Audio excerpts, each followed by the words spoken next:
I suppose this is the lesson of my life, of all the teachings. The deepest philosophy is not nearly as important as an embodied experience of what you're trying to learn. But no matter what you study or learn, you have to start applying it.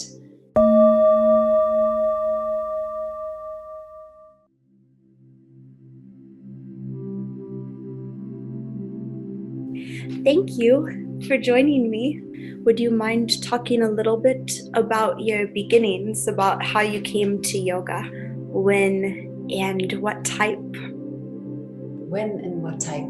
Yes, so how I came to yoga is through my mother. And so she picked up yoga at some point in my life when I was quite young. And I remember in the beginning, we were all a little bit skeptic, my sisters and myself. I was quite young, but still, when your sisters are skeptic, you are a little skeptic too.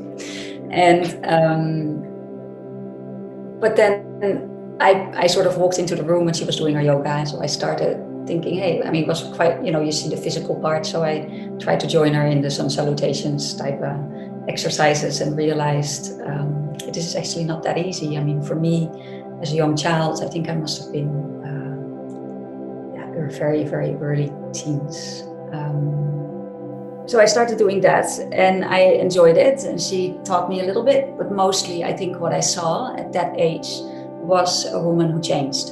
So she changed from being maybe not so well in herself and not so proud of herself and being super modest and I suppose a little depressed, to a woman who is stronger and happier and felt better in herself. So I saw that, and that is what caught me. So because of course it doesn't matter how old you are, you see that difference in your mother. And so that's when I started to take it more serious, and I practiced with her a little bit. Didn't, of course, was not in any way professional at that age. But then as a teen, when I was about 18, I was ready to teach to do my first teacher training. So that's when I did it, and in the same school that my mother did it. So with her teacher as well, and he would take me under his wing. So I learned a lot from him. So yeah, that was Hatha, I suppose, the Hatha style of yoga.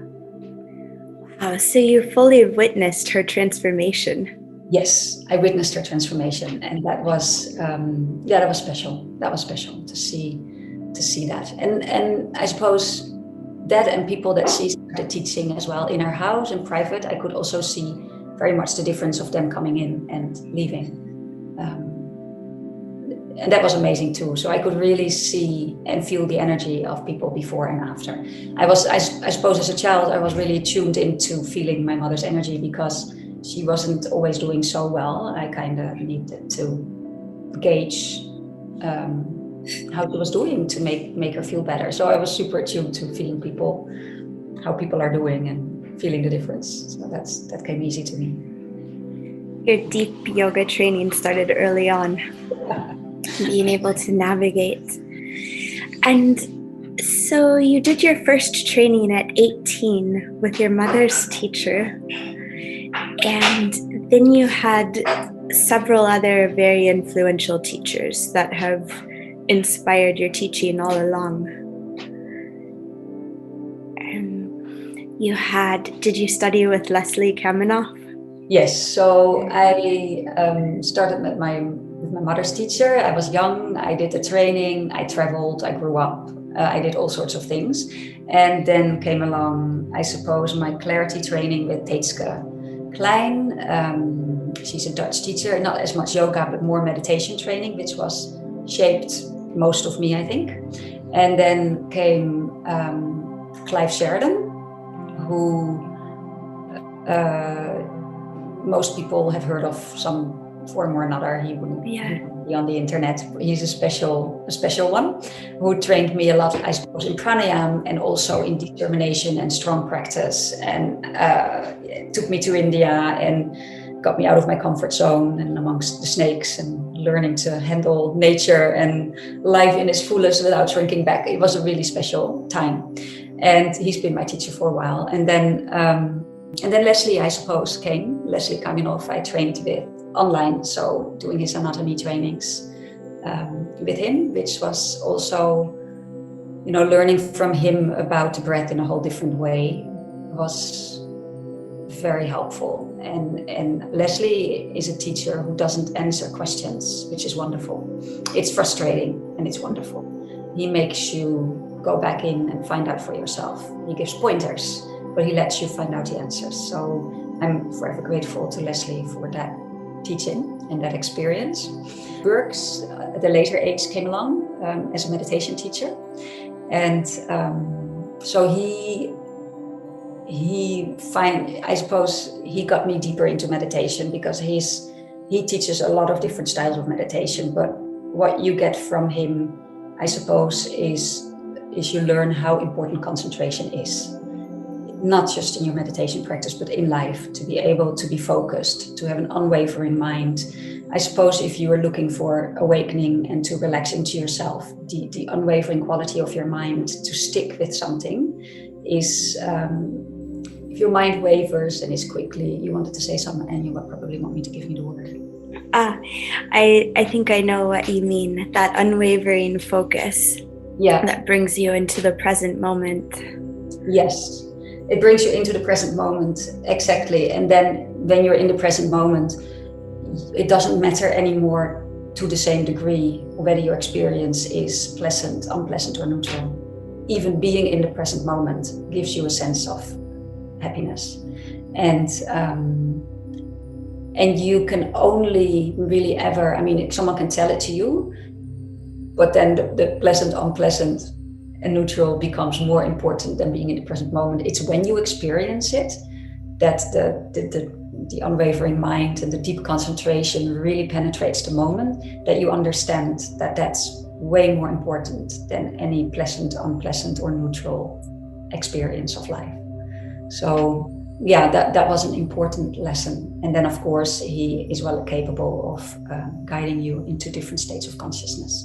That understanding of equanimity, do you think it's possible to know that without actually experiencing it?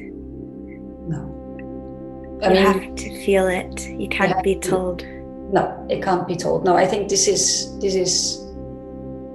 I suppose this is the lesson of my life, of all the teachings. The deepest philosophy is not nearly as important as an embodied experience of what you're trying to learn. So in the end, no matter what you learn, no matter what you study, and studying is great, I'm not saying no, it's super important, but no matter what you study or learn, you have to start applying it inwardly, and you have to start feeling it. So there has to be a practice that comes out of it. You have to spend time on your yoga mat, you have to spend time with your eyes closed, you have to spend time feeling what you're feeling and working with that. Otherwise it's going to ever only be a mental understanding of things, and that it can be powerful. Some people who understand something on a very deep level can be powerful, but it's usually not very loving. And that's where that goes wrong. Like, it's only when you really experience on an embodied level that the love that comes from that, you enter into that love. And then it becomes a different kind of teaching, So people who teach purely from the mind can be good teachers, I'm not saying that, but there is really a sort of an embodied loving missing, and you feel it as a student. So you have to get there. If you really want to understand life, you have to dive deep inside yourself. There's no way around it. Oh, powerful. And what about recent teachers of your own? Yes, so I am actually learning from Jack Kornfield and Tara Brach at the moment. So I'm entering a training with them both. So I suppose they'll be my main teachers for a while about mindfulness and meditation. And I see them both as elders, and especially Jack Kornfield is just such an embodied teacher. You just feel the love that his wisdom and his experience of life. He's not the youngest anymore. It's just there. It's palpable. So yeah, I've chosen them the next little while. Is it one course that they're delivering together? It's actually teacher training for meditation. Wow. Yeah. So it's wonderful. So I'm really looking forward to that. And it starts, it's kind of started a little bit with, I'm reading certain books now and things like that. And then it starts next weekend, I believe, or the weekend after is the first sort of online retreat. And from there it continues. Oh, amazing. Yeah. And I have the time now, so it's great. I've been, of course, working hard and many hours for many years. And now I'm still working hard, but I have time and space to study. So yeah, I took my chance. I was wondering, how has your practice evolved and how has it stayed the same since the very beginning? Okay, so from the very beginning, I suppose yoga for me was quite physical. So it was a lot about the asanas, even though I had a strong spiritual understanding, but also need. I was looking for spiritual teachings. My teacher within yoga, I've almost felt it to be separate in the beginning of my time, where my teacher would talk about the philosophy and then we would do the exercises, and he would really teach me about life, mostly, funny enough, in the car on our way to our training, because he would take me and I could drive with him. So he gave me that extra time to teach me about life.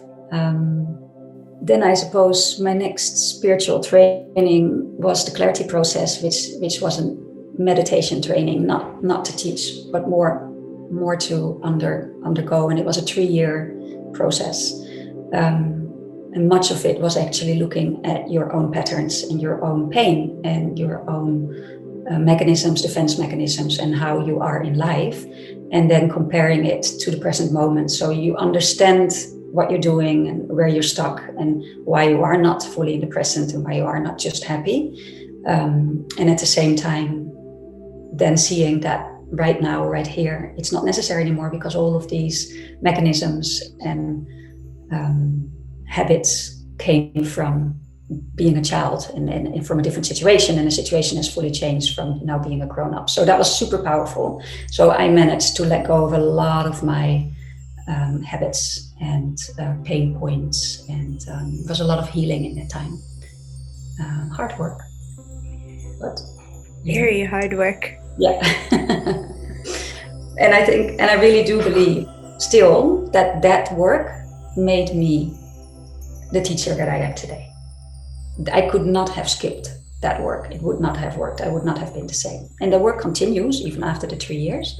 But that 3 years did most of it, like having to dive so deeply into it and spending that time with yourself and with others, looking inwards and cleaning yourself up, basically, is, I think, for a yoga teacher, if you want to really touch people and make a difference and for people to trust you, you need to do that work. There's no way around it. And you can do it several different ways, but it can't be skipped. So it's, I still think that was the most important part of my training. And of course, that shifted my practice a lot more to the meditative part of it and inward. And I did that as a child already. Even before my mother started yoga, I was already going inward, looking for reasons why I sometimes felt good or not good. So that has always been with me. But then to find someone who can clarify and help me, like what Rumi says, your task is not to seek for love, but to look for the barriers that you put in between. That's exactly what I've done. So, and finding someone who can really hold that space for you and guide you in that is just so very powerful. And that has made the difference in being able to enter into love and understanding the truth of life. So, and if you can teach from that place most of the time, that makes a difference, of course. So that has made my yoga practice spiritual. that's brought it together, that training somehow. And after that training, I also understood the texts, the wisdom texts, like the sutras and the Bhagavad Gita and other kind of texts. They begin to make sense. Rather than reading the words, you understand because you've touched the deeper layers yourself. I think it's important. Otherwise, it's just, again, it's philosophy. And for philosophy to become alive, you have to have an experience of it. And of course, then age happens as well. Not just experience, but age. So age has forced me in a way to also experience yin yoga and to look at the benefits of that, and to even make the practice less about, oh, I want to learn to do handstand and forearm balance, to actually, I just want to be pain-free and be able to live a happy, comfortable life. So, so I suppose that's where I am right now. My body starts to, need that more than anything. My yoga becomes very functional these days. From form to function. Yeah. So inspiring. And with this evolution that naturally has come through your practice, which is an amazing combination of, I think, an inherent need for that philosophy that not everyone discovers in this lifetime, to having the courage to dive into that, to finding the teachers who could support you in it. I'm sure that also your definition of yoga has evolved. So what's your current definition of yoga? Wow. My current definition of yoga. Yeah, it's life. Yoga is life. It's no other than daring to be there for it to show up, for whatever it is you're doing, whether it's an asana on the mat or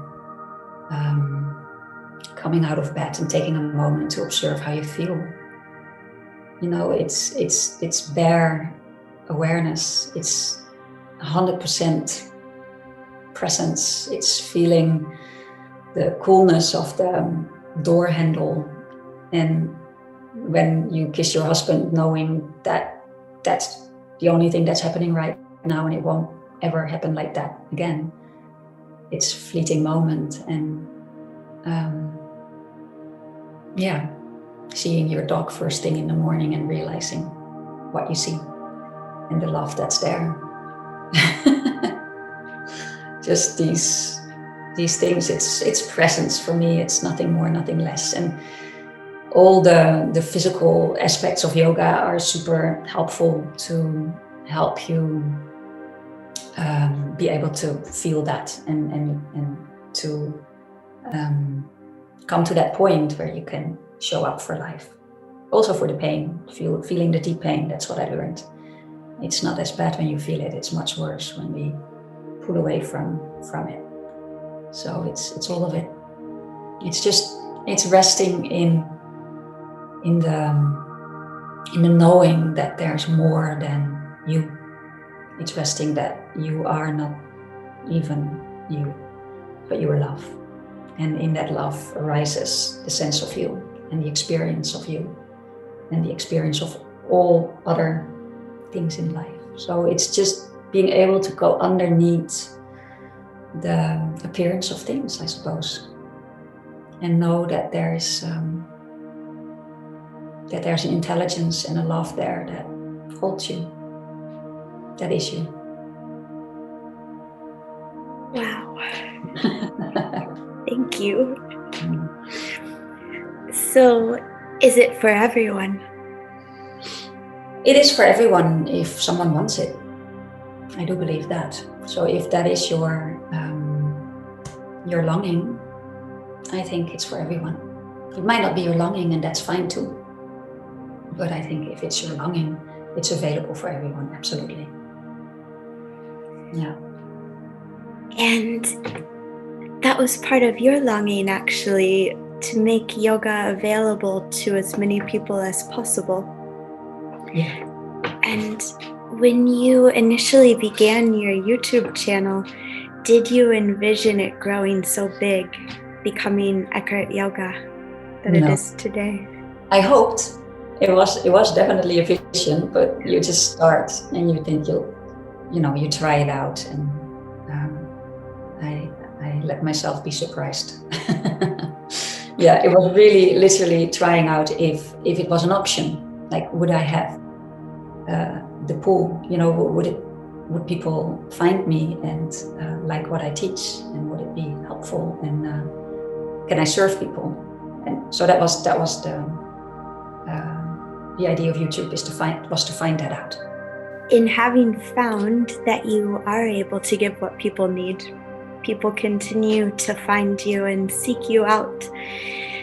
You produce so much. You're always giving, and you're always consistently creating new content. How do you keep yourself excited and inspired to do this? Through my own practice. I think that's the main thing. You have to keep studying, and your own practice doesn't necessarily mean your asana practice on the mat. It's that too. Like, I still do that too, obviously, because that's part of my physical health. But I inspire myself by reading books, by learning from other people, by learning from you and from all the other teachers on EkhartYoga. I follow classes with all of you, and now and then, and so getting new input by following now another teacher training with Jack and Tara, just to be inspired and also to be once more prompted to dive deeper and even deeper, and finding more love in life. Just that. So that's it. You can't stay where you are. You have to evolve, and then you'll be fine. Because that's basically what I do, isn't it? I just teach what I learn. I teach what I find myself. And if you keep learning and finding, then you can keep teaching. Do you think that someone can learn to hold space the way that you do, to keep teaching from the new places that they evolve to? Yeah, it's an interesting question, because of course, as a teacher trainer, like, I'm not teaching any teacher trainings at the moment, but I have done, you want to learn people that, and how do you teach people to hold space? And I'm not even sure if I know, because I think how I learned is by watching my teacher. That's how I learned, because nobody taught me to do that. But I watched Teitske, and then I'm talking about Teitske, because I've been following the 3-year training with Teitske, of course, in the clarity process. But after that, I've been her assistant for 3 years. And assisting, in this case, assisting Teitske did not mean that I was teaching, that I was helping her teach. It meant observing and getting a glass of water when she needed it, and making sure, of course, when she left the room, I took over, or I helped the people that were in there when they got stuck. But it was really just observing and learning from how she did it, and making sure that she could teach, and that all the outer circumstances were right for her to do her job. And I have learned so much from watching her deal with students. I think the biggest thing I learned in that time was actually to see people as whole and not as broken. It's just something that comes to me right now. When someone seemed to be broken, when someone was breaking down in front of us, for example, with something that came up, she still saw them as whole. And I was being overtaken with, they need help. And so she was able to hold the space for them differently. And that's what I do now too. Like, I am not, I think that's super important, is that you see that you are able to stay with your own wholeness, your own love, and your own steadiness, and the rest and digest part, and the social engagement part of the nervous system. And from there, hold space for those that are in a different place. And I think that's probably one of the main things. And so with that, you continue to do the work so that you can continue to view yourself as whole in order to be able to see others that way. And you maintain your practice. Do you set intentions or goals, personal or business-wise? Is that a part of your practice? It is at times. I think it's important. I think it's very important. And of course, with the business, I do it with you. You're part of the team, and with other people in the team. So we go through that for sure. I've done it when I started, of course, and people have taught me the importance of it. It might not come completely natural to me, but also within the clarity process, it is a very important part.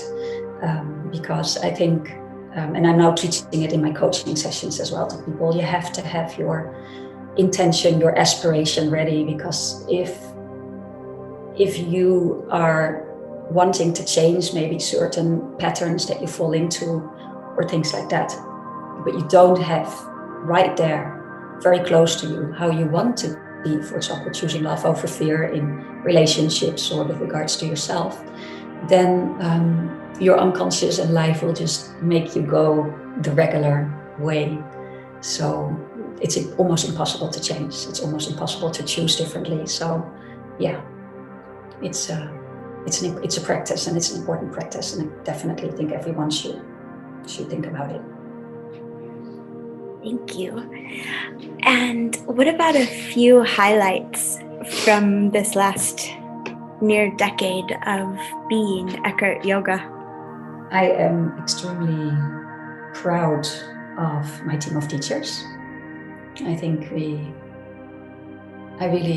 don't know if that's a highlight, but I really feel that right now we have, between all of us, so much to give, and everybody has his or her own sort of depth in the teaching and their niche. And I don't think anybody needs another yoga website than EkhartYoga. I think it's all there.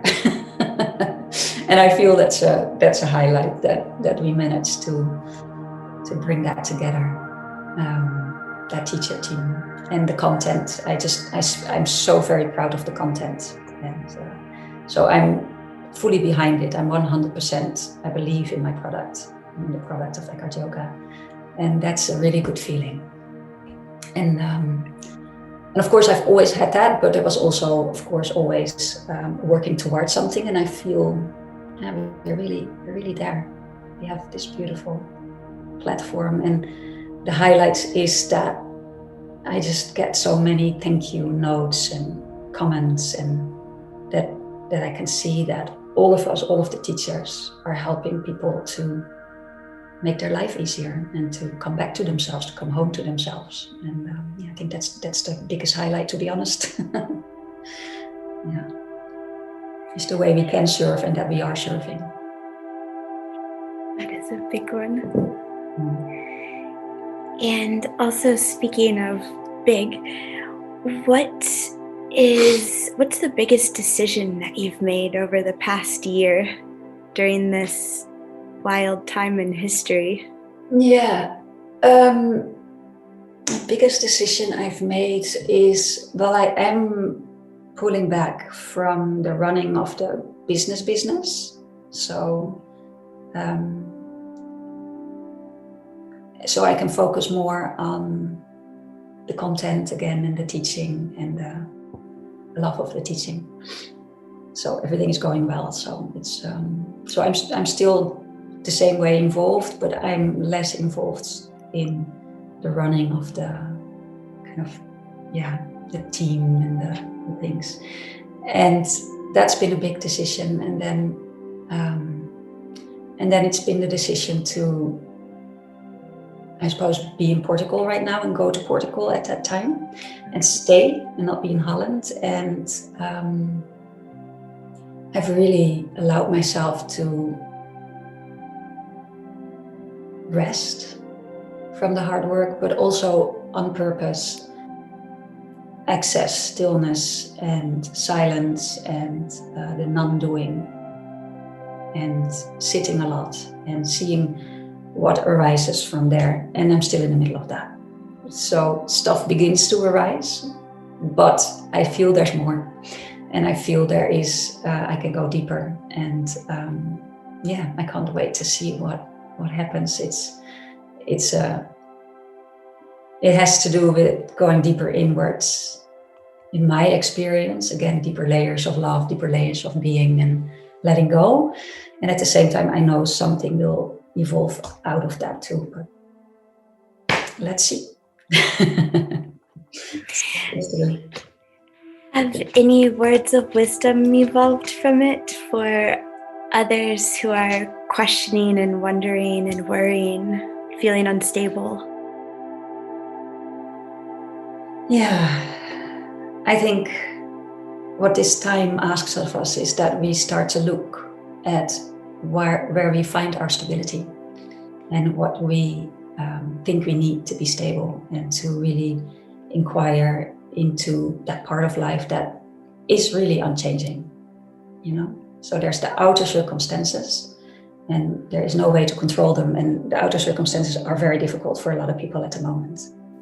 We can't control that or make that go away. There's nothing I can say that would change that necessarily. But we do have choices to how we deal with them and how we feel in ourselves and how we are deeply inside.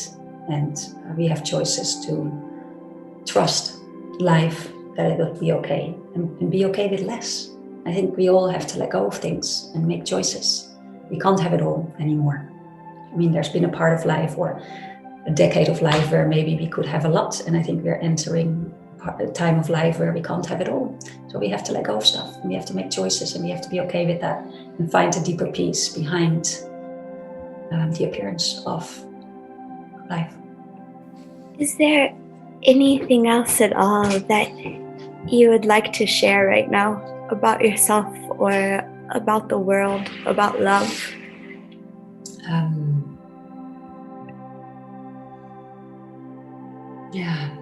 I suppose take the time to stop. Take the time to stop, to pause, to take a breath, to create space for yourself, to feel the consciousness and awareness that is you and carries you and is always there. I suppose that's what I'm doing. I'm pausing. And I think and the pause doesn't have to be long. The pause can be a couple of minutes, a couple of times a day. And what happens is there comes sort of your clay, your armor becomes porous when you do that. And then life can come in, another sort of experience of life and love can come in when you do that.